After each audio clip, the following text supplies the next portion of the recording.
চুলায় বেকারি স্টাইলে সিলভারের হাঁড়িতে পাউরুটি বানিয়ে দেখাবো। এই পাউরুটিটা যদি একবার বাসায় বানান কখনো আর বাজার থেকে কিনে খাবেন না, কারণ বাসায় স্বাস্থ্যকরভাবে এবং খুবই কম খরচে বানানো যায়। চলুন মূল রেসিপিটা দেখে নিই। প্রথমেই একটা বাটিতে 1.5 কাপ পরিমাণ কুসুম গরম পানি নিয়ে নিলাম। এখন দিয়ে দিচ্ছি 1 চামচ পরিমাণ ইস্ট, আর এখানে আছে 2 চামচ পরিমাণ গুঁড়ো দুধ। তারপর দিয়ে দিচ্ছি 2 চামচ পরিমাণ চিনি।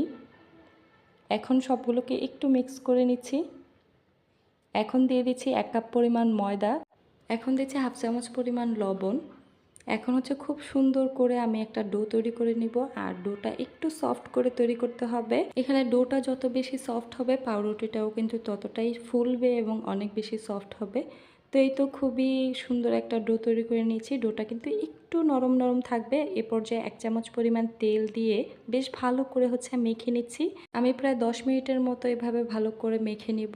আর এখানে যত ভালো করে ডোটা মাখা হবে ততই কিন্তু রুটিটা অনেক বেশি সফট হবে।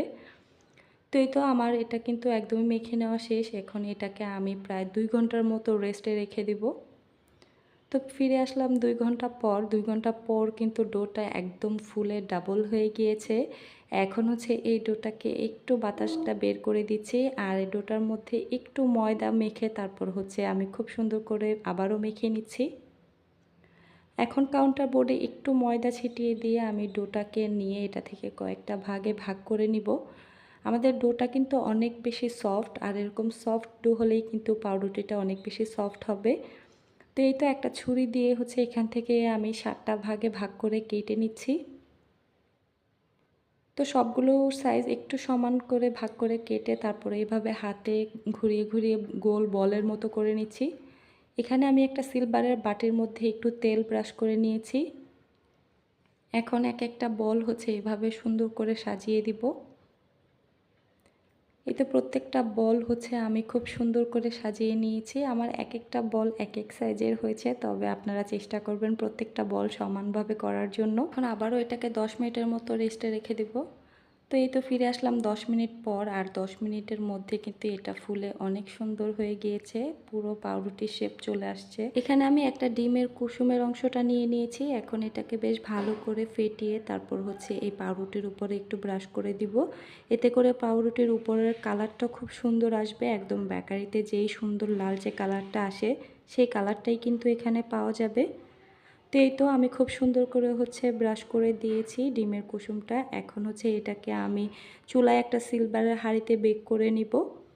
তো চলুন বেক করতে চলে যাই। এই তো এখানে চুলায় আমি একটা হাঁড়ি বসিয়ে দিয়েছি। হাঁড়ির উপরে এরকম একটা কাগজ দিয়ে দিচ্ছি, এতে করে উপরের কালারটা খুব তাড়াতাড়ি চলে আসবে।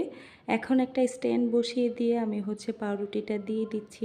এখন চুলার আঁচটা একদম লোতে রেখে 15 মিনিটের মতো আমি এটাকে বেক করে নিব। 15 মিনিটের মধ্যেই আমাদের এটা একদমই সুন্দরভাবে বেক হয়ে যাবে। এই তো 15 মিনিটের মধ্যেই আমাদের পাউরুটিটা খুব সুন্দরভাবে বেক হয়ে গিয়েছে। একটা কাঠির সাহায্যে আমি দেখে নিয়েছি।